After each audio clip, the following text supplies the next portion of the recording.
A partir de este momento, estás sentado en la butaca de al lado. Con Miguel Cane. Hola, ¿qué tal? Buenos días, buenas tardes o buenas noches, según sea el momento en el que sintonicen ustedes este podcast, La Butaca de Al Lado. Hoy me acompaña un director mexicano que pertenece a las nuevas voces del cine mexicano, un apasionado del cine de suspenso y además un estudioso del cine clásico, un excelente realizador. Con ustedes, damas y caballeros, en la butaca de al lado se encuentra sentado Alfonso Zárate. Bienvenido, Alfonso. Muchas gracias por la invitación. Es un gusto para mí, pues, tener esta conversación, ¿no? Siempre disfruto mucho platicar de cine, de mis obsesiones y más con un conocedor como eres tú, ¿no? A ver. Ven, muchachos, ¿por qué le mandé flores en la mañana? Alfonso y yo estábamos viendo de qué película hablar, y él me dijo, yo quiero hablar de Vértigo, de Alfred Hitchcock. Me dice que seguramente ya te la pidieron, y le digo, pues no me la han pedido, así que adelante. Vamos a hablar de Vértigo, que es una película, es un gran clásico, es una película indispensable en la biblioteca de cualquier cinéfilo que se precie de ser un buen cinéfilo. Es una película bellísima. Es una película que curiosamente no es la más célebre de Alfred Hitchcock. Yo creo que esa sería en todo caso Psicosis, por razones obvias. Tampoco es una película perfecta, el propio Hitchcock lo decía, pero tiene muchísimo encanto, tiene un aura muy especial. Es una de las películas favoritas de Martin Scorsese, por ejemplo. Y sin lugar a dudas, no se puede hablar de Hitchcock sin hacer referencia a ella. Así que cuando me dijo hablemos de Vértigo, le dije, hablemos de ella. Vértigo de 1958. Así es. Protagonizada por James Stewart, Kim Novak y Bárbara Bel Geddes. Que está además basada en una novela francesa llamada De entre los muertos, escrita por aquella famosa dupla de Boileau-Narcejac, que son los mismos autores de una novela que se llamaba La mujer que ya no existe, o La mujer que no existía, que fue adaptada por Henri-Georges Clouzot en 1955 para hacer Las Diabólicas, que de hecho esa es la razón por la que existe Vértigo en cierta forma, ¿no? Él quiso hacer su película basada en una novela de esa dupla, ¿no? Porque él quería hacer una película basada en Diabolique, pero ya no se podía porque ya estaba haciendo Clouzot su película. Uh-huh. Entonces él les pidió a ellos que le hicieran una historia, que le hicieran un argumento, y ellos desarrollaron un argumento y luego le hicieron una novela. Y se llamaba De entre los muertos, que de hecho es el título con el que Vértigo se conoce en España, me parece. Sí. De entre los muertos, que es pues qué cosa, ¿no? A ti, ¿por qué te impresionó tanto Vértigo como espectador? Fíjate que es una película que me ha acompañado toda la vida.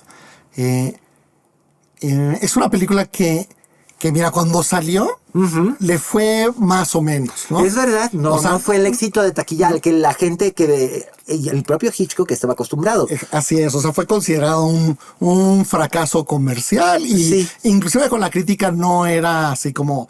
La gente no sabía muy bien qué pensar de esta película porque me parece, y eso es muy importante señalar, que es una película rara, ¿no? Es una rareza dentro de la... cinematografía de Hitchcock. Sí, y dentro del género del suspenso per se. O sea, sí, no es una película policíaca al hilo, sí, no es una película de misterio al hilo, como no es una película sobrenatural al hilo tampoco. Exacto, como que no sabemos muy bien cómo colocarla, ¿no? Yo siempre que me asomo a ver críticas de esta película, siempre hablan de ella como un thriller psicológico. Y ciertamente tiene su parte psicológica. Pero una cosa que me llama mucho la atención es que casi no hablan de ella como un romance. Que lo es. Y para mí realmente, pues yo creo que el romance es una parte pues fundamental de esta película. Pues de hecho creo que es la película en la cinematografía de Hitchcock que tiene la historia de amor más preclara y también más obsesiva. Porque digo, hay relaciones románticas en Cortina Rasgada, en Los pájaros, en Marnie, aunque en Marnie también es un amor enfermizo y violento. Codependiente tóxico, y ¿no? tóxico y horrendo. Ajá.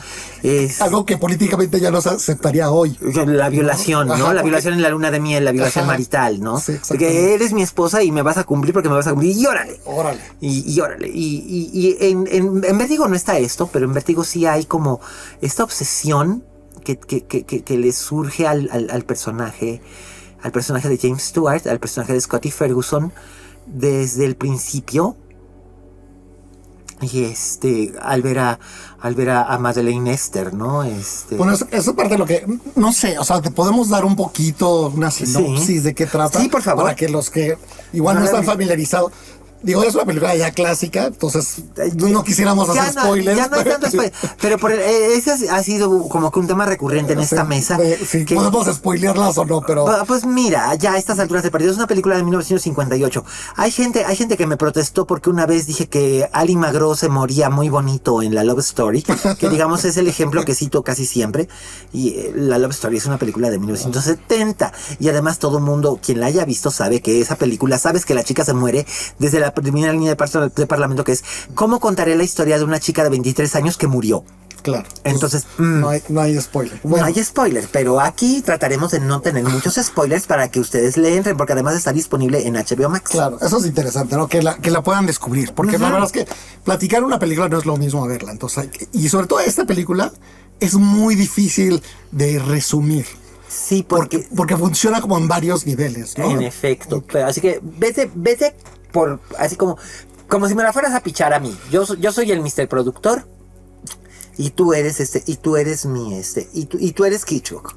Pues mira, en el nivel digamos más básico es sobre Scotty, este personaje interpretado por James Stewart, que es un policía que sufre de un temor a las alturas, ¿no?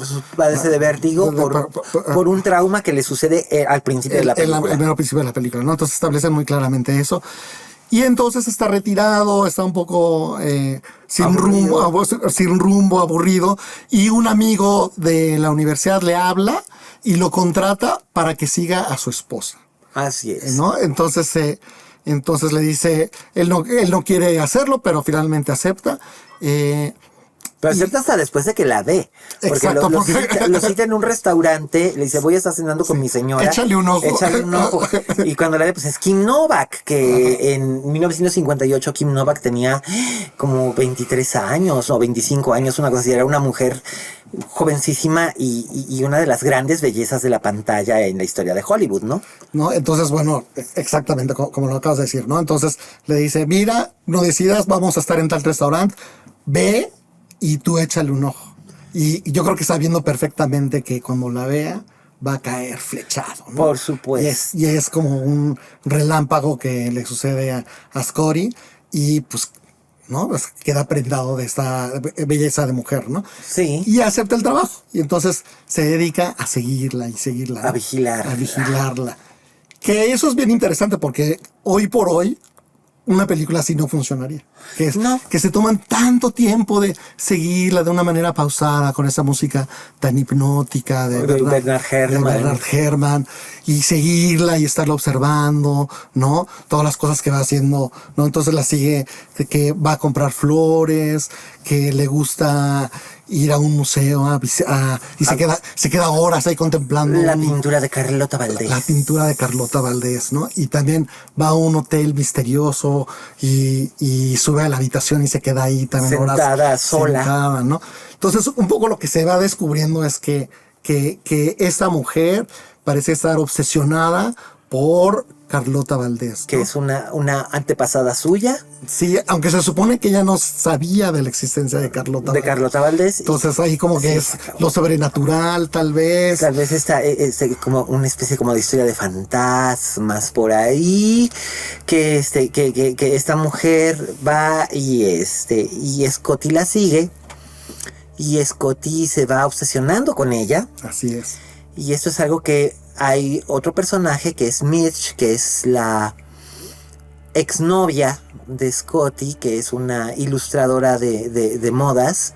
Es una ilustradora publicitaria de modas, diseña anuncios de ropa, que es algo que existía mucho antes en las revistas para mujeres. No solamente había fotografía, sino también había ilustración para la publicidad. Entonces Mitch, que es Bárbara Bel Geddes, que es esta gran actriz, sobre todo el teatro estadounidense, que quizás los más jóvenes no pesquen la referencia de Dallas. Yo me acuerdo de ella en Dallas. De Dallas, que la gente de nuestra generación y nuestros padres la ubican perfectamente como Miss Ellie, la matriarca en Dallas, aquel famoso culebrón que salía los domingos por la noche en la televisión, melodrama sobre una familia de potentados petroleros, y el corazón y la brújula moral de dicho programa era Miss Ellie, la madre de todos ellos, que era la gran Bárbara Bel Geddes, que aquí también es la brújula moral, digamos, de esta película, ¿no? Está chistoso ese personaje, ¿no? Porque es la exnovia, que ahora es amiga, que ahora está en el friend zone, como lo diríamos ahora. Y es la voz de la conciencia de este hombre. Sí, y ella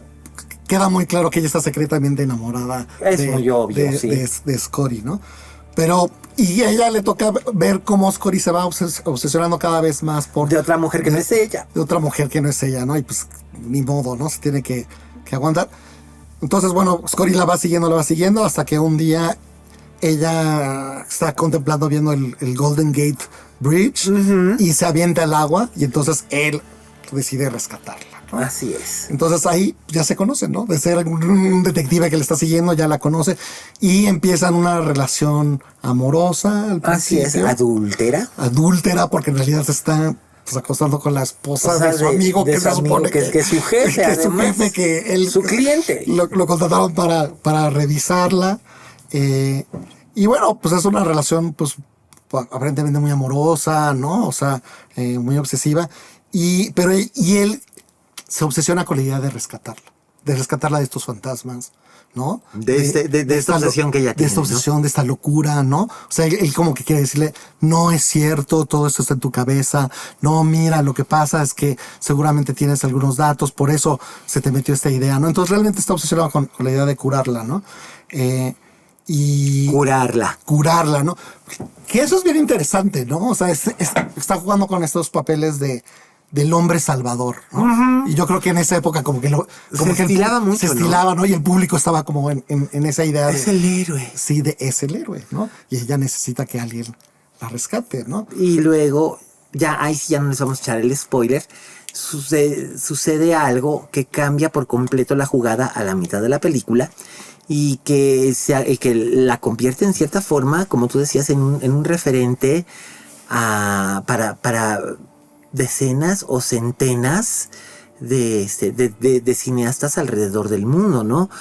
Por ejemplo, Brian De Palma hace en 1975 una película que se llamó Obsession. Obsession con Genevieve Bujold, que también hace el papel de un doble papel, porque aquí Kim Novak hace un doble papel, y un hombre que está obsesionado con dos mujeres, o sea, con un guión de Paul Schrader, además, el de Taxi Driver. Que es muy, muy, muy, muy, claro, es mucho más complejo, mucho más oscuro y hasta sórdido, la versión que hace De Palma de este tipo de arquetipo histórico, ¿no? Es que es muy interesante porque la idea de recrear o recuperar al ser amado, pues es una idea que yo creo que pues ha estado en toda la humanidad, ¿no? No, bueno, de hecho, incluso hasta en tu ópera prima es uno de los subtemas, no en una obsesión romántica, pero sí en una obsesión materno-filial, ¿no?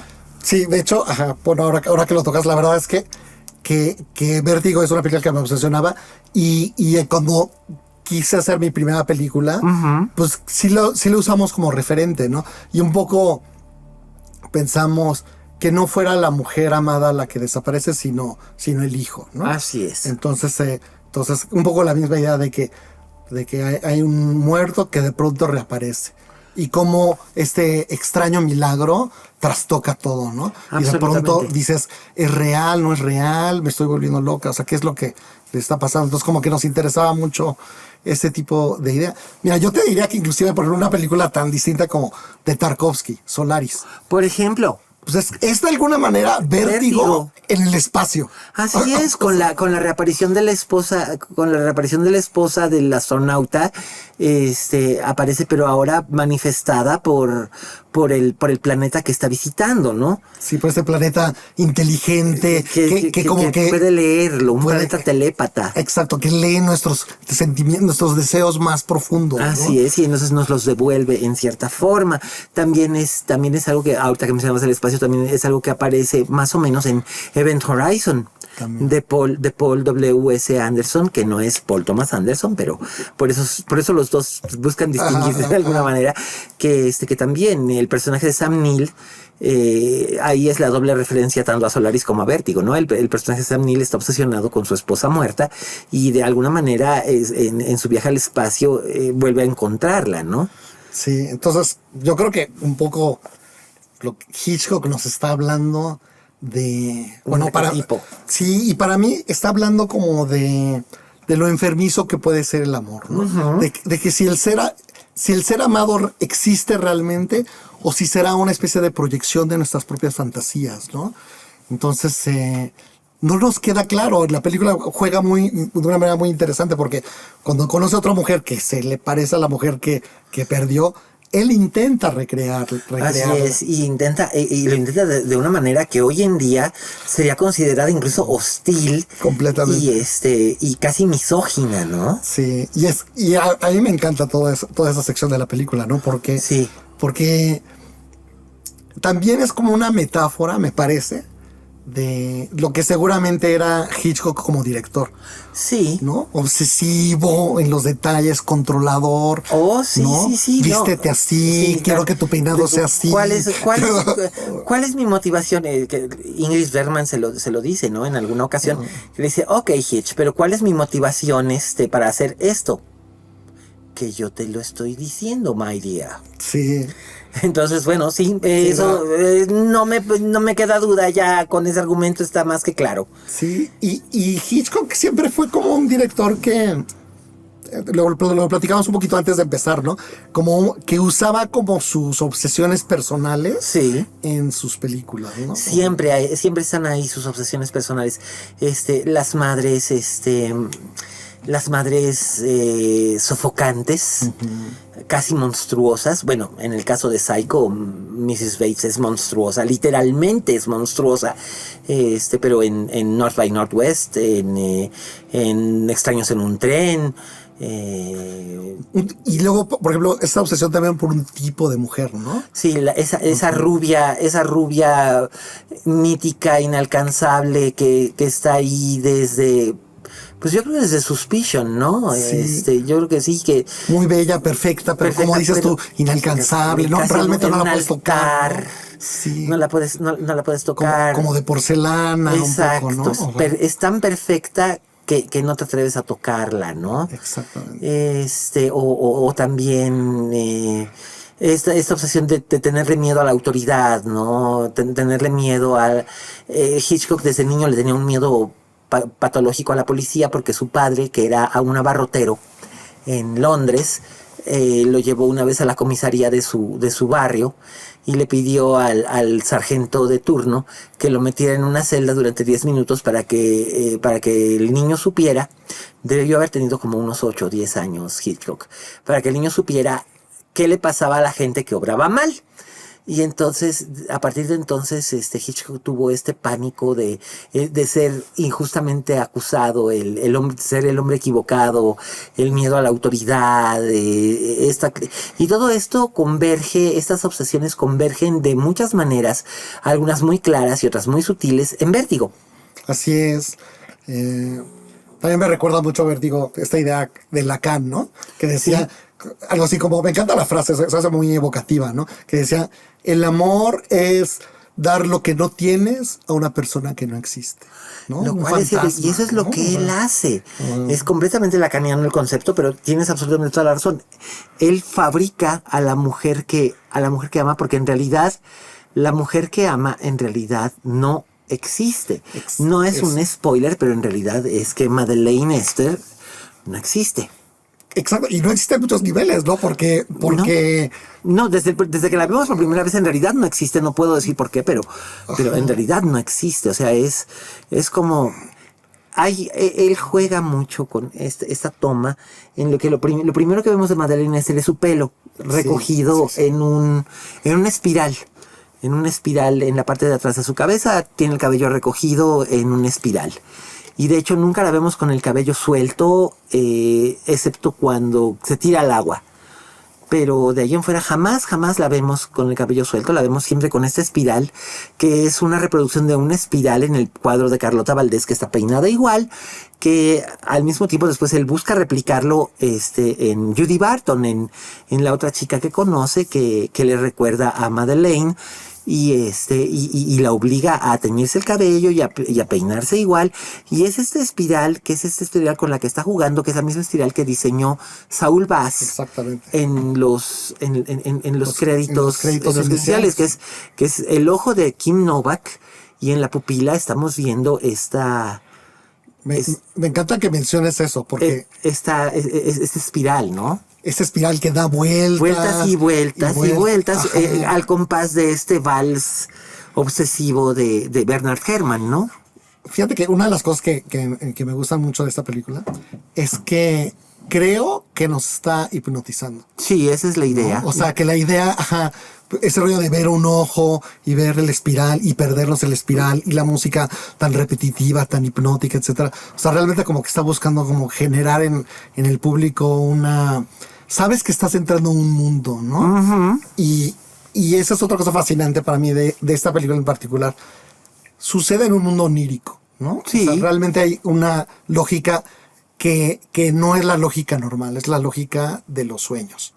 Entonces, pues sí, el tema del espiral, como bien dices, es muy recurrente en la película.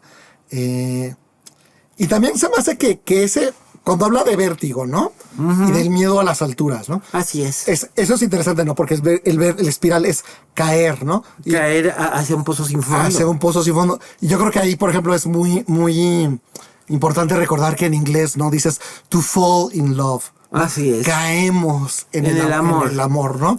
O sea, esta sensación de... Estás caminando hacia un punto y de repente, ¡pum! ¡Pum! Exacto, caes. Pérdida de control absoluto. Así es. No hay hacia dónde asirse.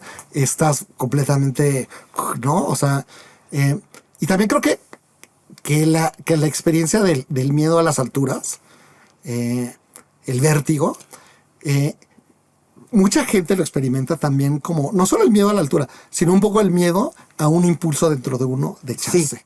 Sí. Porque como que te atrae el vacío. El vacío, sí, ¿no? Hay una atracción hacia el abismo. Te está llamando, ¿no? Sí. Entonces en la película logra, a través de cosas gráficas y ir hilando esas como dos ideas, ¿no?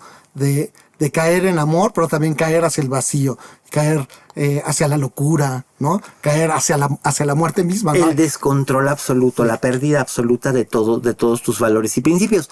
Pero además, ese vértigo es importantísimo para que se desarrolle la historia, porque si Scotty Ferguson no hubiera tenido el accidente que tiene al principio de la película y por lo tanto desarrollado este vértigo que le impide incluso subir 3 escalones en una escalera plegable, si no padeciera eso y si no supiera todo el mundo que padece eso, exactamente, no se vería involucrado en la trama tan cuidadosamente armada que en la que se ve envuelto, ¿no? Sí, estoy completamente de acuerdo. Una conspiración tremenda. Sí.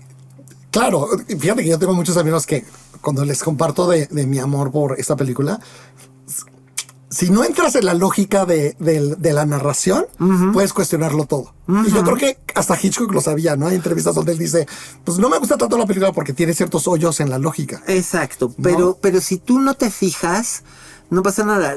A mí, por ejemplo, y puedo entender que a Hitchcock le desagradase, es que la resolución se da de un modo un poquito pedestre, pero fue por solicitud en parte del estudio. En parte fue decisión del propio Hitchcock. Establecer el detalle que hace que conlleva a la revelación y finalmente al desenlace, ¿no?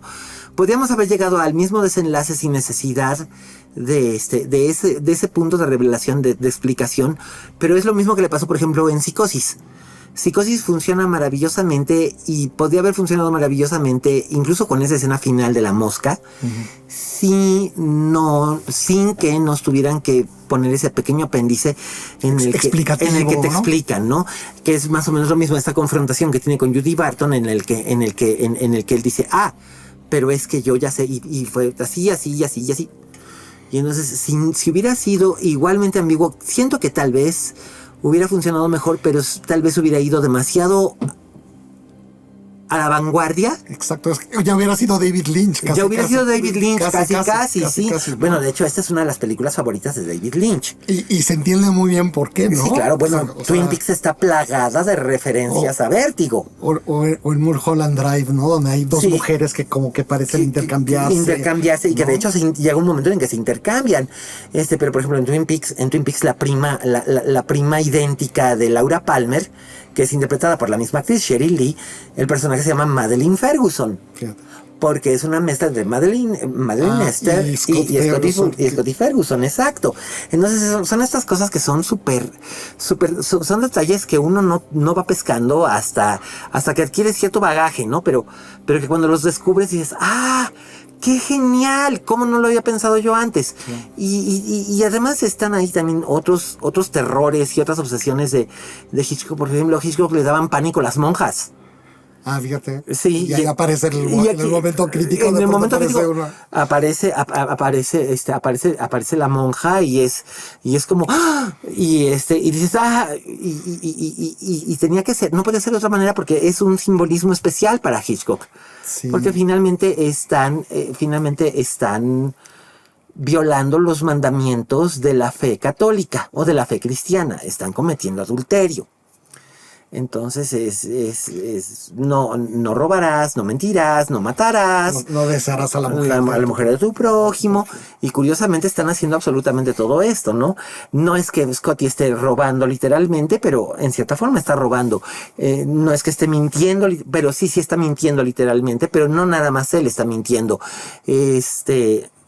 No es que esté matando literalmente, pero no diré más. Oye, pero ya que estás hablando también de pecados y perversiones, el Hitchcock dice que esta película es sobre necrofilia. Bueno, sí, está obsesionado con una mujer que está muerta. ¿Sí? Claro, entonces sí, también es interesante que, pues, sí, eso es como un tabú muy fuerte y sí, está obsesionado con una mujer muerta. No quiere tocar un cadáver, quiere recuperar a la mujer muerta y reconstruirla y volverla a tocar. Que es básicamente lo que... Pero sí es un acto de necrofilia, por supuesto. Sí, es una película muy, muy interesante. Alucinante. Las escenas oníricas también, ¿no? Todo, las pesadillas, esta sensación de caer, que siente que él ha perdido la cabeza. ¿Recuerdas esta que me llama muchísimo la atención? En uno de esos sueños que hacen esta cosa como una cabeza de James Stewart flotando en el aire, que va cayendo y no tiene cuerpo y no sabe la cabeza que está cayendo. Y le sopla el viento y esa sensación es espantosa. Sí. Esa sensación debe ser espantosa. Sientes que es espantosa. Como espectador te sientes agobiado porque no hay nada que puedas hacer y entonces sientes empatía con el personaje. Que esa es una cosa muy es una cosa muy curiosa. Hitchcock, en su insatisfacción crónica con esta película, era su proyecto bien amado y acabó encontrándole peros en todo después de que la película ya se había estrenado. Tal vez era demasiado perfeccionista. Tal vez, no lo sé, pero por ejemplo él encontraba que, y de hecho eso acabó con su relación amistosa. Hitchcock no solía hacerse amigo de sus actores, excepto muy, muy contadas excepciones. Cary Grant, James Stewart, Ingrid Bergman y Nada más. Realmente fueron los únicos que entraron como que en su círculo más personal. Tippi Hedren es otra cosa y todo el mundo ya se sabe. Ya se esa sabe es otra historia bien interesante. Esa es ¿no? porque te digo, como decíamos hace rato, hay tantos Hitchcocks, desde el Hitchcock que era el santo patrono del cine, para que todo el mundo fuera adquiriendo un gusto por el cine de un modo o de otro. Cuando se estrenaban en los años 50 y 60, las películas de Hitchcock eran un evento. Sí. Eran un evento, la gente, te digo, mis abuelos se ponían como si fueran a ir a la ópera para ver una película suya y fueron al legendario Cine Roble a ver Psicosis cuando se estrenó aquí en México y no sabían qué era lo que iba a pasar. Yo creo que aparte, ahí tocas un punto bien interesante, ¿no? O sea, Hitchcock creo que fue de los primeros directores rockstars, ¿no? Totalmente. O sea, hiper reconocible. Un autor que además fue una estrella. Era uno de los primeros directores estrella. ¿No? Su nombre por arriba del cartel. Así es. Alguien que entendía muy bien cómo controlar su imagen, ¿no? Entonces siempre vestía de la misma manera. Sí. ¿Te acuerdas que había hasta una serie de televisión? Sí, claro. Y el logotipo era como su caricatura, hecha por él mismo. Sí, su silueta. Su silueta. Con dos trazos construían la silueta que ya era reconocible. Que ya era reconocible, ¿no? Y su famosa frase, "Good evening". Sí, y siempre presentando cada capítulo. Sí, claro. ¿no? O sea, y eso era, eso lo hacía casi entrañable en las casas. Sí. Y sin embargo había otro Hitchcock, que era este Hitchcock con obsesiones y perversiones, y lo que le hizo a Tippi Hedren fue espantoso, porque como se sabe, Tippi Hedren le dijo, señor Hitchcock, usted me halaga, pero yo no voy a ser su amante, no voy a ser su querida, pues ¿por qué no? No quiero. Y entonces le hizo la vida imposible durante 2 rodajes. Sí. Durante 2 rodajes y luego... Y bloqueó su carrera, Y bloqueó ¿no? su carrera por mucho tiempo. Y ya después, ya cuando ella trató de recuperarla, ya fue demasiado tarde. Y después Tippi Hedren ahora existe más que nada como un símbolo, más que como una actriz. Pero era una buena actriz. O al menos pudo haber sido una muy buena actriz. Tiene una presencia muy interesante. Muy única, un gran carisma. Que eso era... Hitchcock trataba de reproducir en ella el carisma que tuvo primero con Ingrid Bergman, que la pierde cuando Ingrid Bergman se va con Roberto Rossellini a Italia, y es este escándalo de que ¡ay, adúltera! Sí, ¡Mujerzuela! Se fue con un hombre casado. Sí, ¿cómo? Y abandonó a su marido. ¡Ay, qué horror! Bueno, pero eran otros tiempos, en 1949, 1950. Y entonces pierde a Ingrid Bergman, pierde a su rubia perfecta y trata de sustituirla con otras actrices, no lo consigue, Grace Kelly hasta que llega Grace Kelly. Y con Grace Kelly hace estas películas entre el 52 y el 55, en las que ella es exactamente lo que él quería. Ella es bellísima. Bellísima, es absolutamente... es el arquetipo de la rubia Hitchcock. O sea, hubo varias rubias Hitchcock, Doris Day, John Fontaine, Ingrid Bergman, por supuesto, Eva Marisent, Janet Leigh, pero el arquetipo es Grace Kelly. Sí. No hay más. O sea, la rubia Hitchcock es Grace Kelly. Parecía princesa.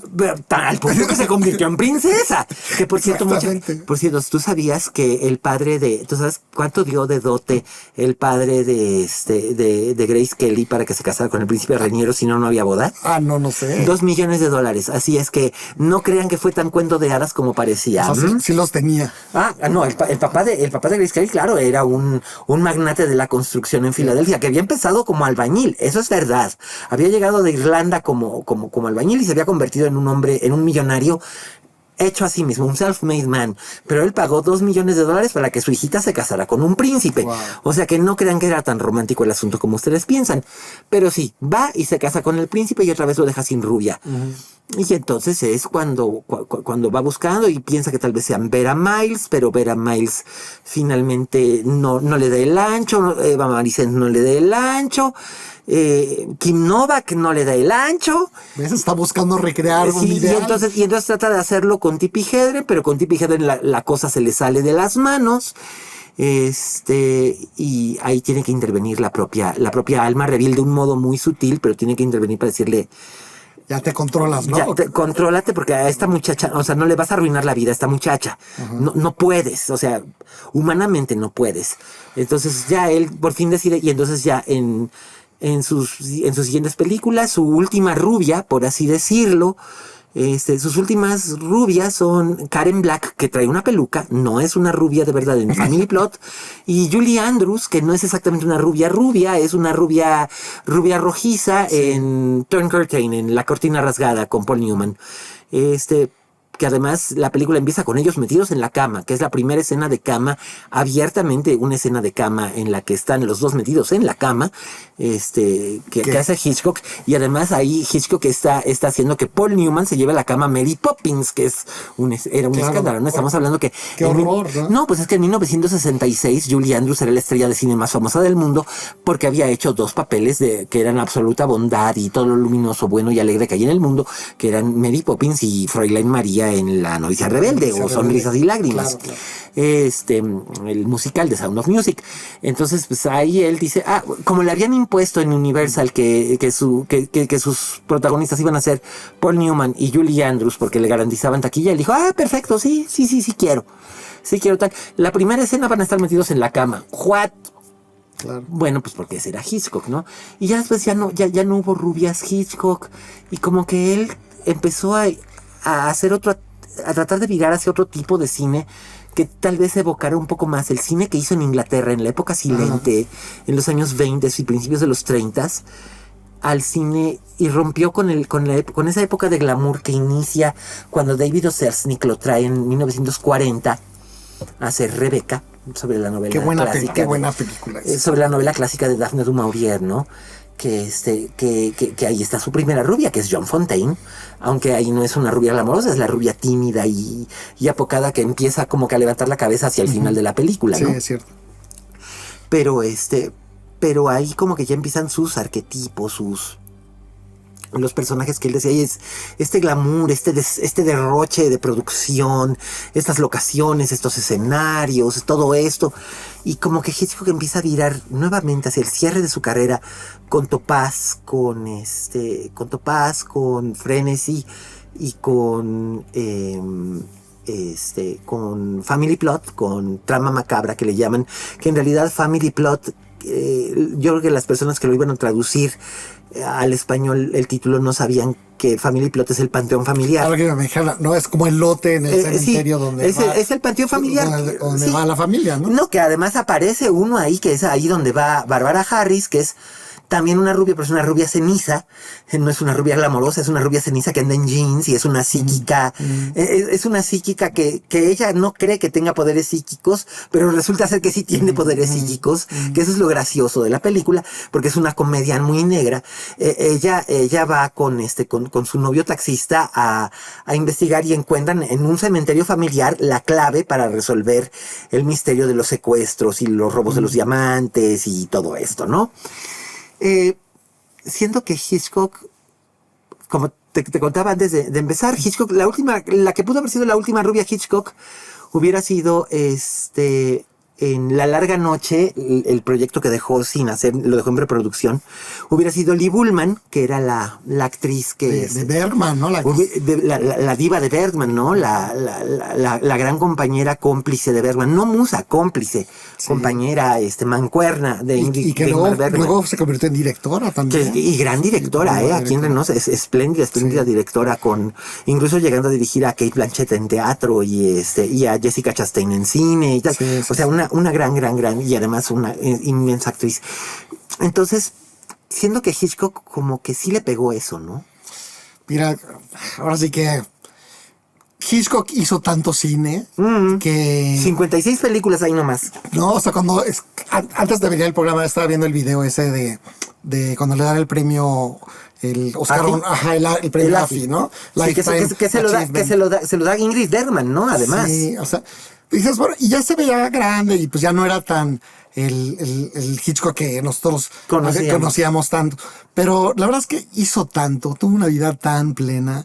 Es alguien que estuvo casi desde los inicios del cine, Sí, ¿no? empezó O sea, como asistente, en la época en la que el cine era un cine mudo. Y le tocó hacer películas silentes en blanco y negro, luego ya con sonido, Con color. luego la transición a color. Creo que hasta hizo un pinino en tercera dimensión. Sí, Dial for Murder, con M de muerte es en tercera dimensión. Cuando llegó la televisión, que fue el gran descontrol de todo, él también hizo televisión. Dominó el medio, tuvo 3 programas de televisión que fueron exitazos totales. Entonces sí, la verdad es que el hombre era un genio. Por eso es que ustedes, de veras, háganle caso aquí al joven Alfonso Zárate y de veras muy joven, escuchen, no escuchen, vean Vértigo, busquen Vértigo. Está disponible, casi toda la obra de Hitchcock ahorita está disponible en HBO Max. Y van a poder ver Vértigo, van a poder ver Los pájaros, Cortina rasgada, Marnie, vamos, todas las películas de las que hemos estado hablando las van a poder ver casi todas ahí y vale muchísimo la pena, ¿no? Son un deleite. Yo creo que se ha perdido un poquito esa habilidad en la industria actual de hacer un cine que sea entretenido, pero que enganche emocionalmente y que sea visualmente desafiante. Desafiante, o sea, realmente lo tiene todo, ¿no? O sea, yo sé que mucha gente como que les da un poco de flojera una película de los 50, pero yo creo que van a descubrir a un maestro. Absolutamente. Y ahora, Alfonso, ¿dónde puede ver el público Ojos que no quieren ver, que es tu ópera prima? Que está disponible, ¿en qué plataforma? ¿En qué plataforma la puedes encontrar? Sí, la película se llama Ojos que no ven. Ojos que no ven. Está en la plataforma ViX. Es una película con Arcelia Ramírez. La gran Arcelia Ramírez, que se merece un monumento y la vamos a invitar a este podcast. Arcelia, ¿cuándo vienes? Vente. Yo te invito, amiga. Ándale. Venga, che. Hablamos de la película que usted quiera. La verdad es que, bueno, a mí Arcelia me parece, como dijiste, un monumento. Se merece, sí, es lo máximo. Es impresionante y yo estoy muy orgulloso de haberla tenido en mi primera película. También está Fernanda Castillo. Así es, yo quiero mucho a Fernanda y también ya nos prometió que va a venir. Y Flavio Medina. El gran Flavio Medina. Qué buen actor es Flavio Medina. Fíjate que modestia aparte, yo sé que uno cuando hace su primera película pues lo hace con mucho esfuerzo y con muchas limitaciones, etcétera. Pero de todos modos yo la veo y si la puedo disfrutar es por ellos. Sí. O sea, porque la verdad es que veo las actuaciones y veo todo lo que ellos aportaron y lo que están haciendo y aún así me atrapa. Entonces, pues ahí les recomiendo que le echen un ojo. Sí. Creo que van a descubrir una película interesante. No es la típica película que vemos en México. No. Creo que a veces pasa mucho que el cine mexicano, bueno, yo he escuchado mucho la queja. No, es un thriller psicológico, emocional, que no es algo que veamos mucho en México, o sí lo vemos, pero solemos verlo hecho en otros países, en Inglaterra, en Alemania, en Dinamarca. Es como que un género muy popular, muy explorado, el thriller de misterio con elementos emocionales, exacto, familiares y tal. Y aquí en México no suele hacerse así. Exactamente. Entonces, ese era el reto que nos planteamos. O sea, queríamos hacer una película entretenida, de género, que mezclar elementos como el misterio y el thriller, pero también que fuera muy emocional. Exacto. O sea, yo siento que a veces pasa en México que el cine, hay un tipo de cine de arte que se asume como cine de arte serio y que le rehuye un poco a las emociones. Sí. Y yo sí quería hacer algo que estuviera en el límite de lo comercial y lo artístico, pero que abordara cierto tipo de emociones que además no solemos abordar, y la salud mental tampoco se suele abordar. También algunos otros elementos científicos que figuran en la película, que no voy a decir, tampoco se suelen abordar, y sin embargo aquí se abordan muy bien y funcionan muy bien para dar una sorpresa, ¿no? Sí, pues. Y creo que eso funciona. Y además, ¿qué más estás haciendo? Pues mira, hacer una película siempre es un gran reto. Entonces ahorita estamos pues escribiendo. Muy bien. Porque tú escribes en mancuerna con tu señora esposa. Yo escribo en mancuerna con mi señora esposa, que luego está muy ocupada, pero también estoy buscando pues nuevos colaboradores para escribir. Y pues la verdad es que es muy difícil hacer una película, pero hay que encender varias velitas y echarlos a andar y ver qué prospera, ¿no? Entonces la verdad es que yo en mi computadora ahorita tengo como 4 proyectos que estoy escribiendo al mismo tiempo. A veces tengo más ideas de uno, entonces me concentro en uno y luego me paso a otro y así. Entonces ahí voy como rotando, pero siempre un poco en esta idea de drama, thriller, películas para adultos, ¿no? Pero películas inteligentes. Es algo que ya no se hace mucho y es algo que, por ejemplo, películas como El Jilguero de Goldfinch no le fue muy bien con el público actual porque es un throwback a las películas que se hacían en los 70 o en los 80 que eran películas para un público adulto que pagaba para ir a ver una historia adulta, no necesariamente una historia de aventuras o una historia de acción, sino un drama bien desarrollado, que tuviera elementos de suspenso, de misterio, pero que sobre todo abordara emociones y pensamientos que no necesariamente se ven en otro tipo de géneros. Y creo que eso es algo muy loable, y creo que vamos a ver muchas cosas interesantes de Alfonso Zárate, así que ha sido un placer que nos hayas acompañado aquí en la butaca de al lado. Muchas gracias, Alfonso. No, muchas gracias a ti, Miguel. ¿En qué redes sociales te pueden encontrar nuestros espectadores y escuchas para que te manden mensajes y te comenten la película, te comenten de Vértigo y cotorreen el punto contigo? Mira, estoy en Twitter. Así es. Creo que soy @PonchoXX. Así es. Entonces ahí Poncho XX, Alfonso Zárate, así es, porque Alfonso Zárate, que es un famoso politólogo, que es tu homónimo. Es mi padre. ¡Es tu padre! Es mi padre. Mira, entonces, mira. O sea que aparte de homónimo, padre. O sea que la pera no cayó muy lejos del peral. Exacto. Para que vean ustedes. Pues mira, con razón. Porque yo he leído las columnas o tal. Yo digo, ay, qué manera de escribir, qué manera de analizar. Ay, chiquito, pues ahora entiendo todo. Pero pues bueno, ahí lo tienen, damas y caballeros. @PonchoXX. Yo soy @AliasCane en todas las plataformas de redes sociales. Y nos estaremos viendo y escuchando la próxima semana. Pero ha sido un enormísimo placer tener a Alfonso. Vean Vértigo, vean Ojos que no ven. Y pues coméntenme, ya saben, échenme ahí un tuitazo y yo les contesto con mucho gusto. Y bueno, esta fue una producción de Fluxus. Muchas gracias a todo el equipo. Nos estaremos escuchando en todas las plataformas la próxima semana. Y me voy a despedir como acostumbramos en esta mesa. Como dijo la Betty Davis, en este negocio, si no tienes fama de monstruo, no eres una estrella. Hasta la próxima.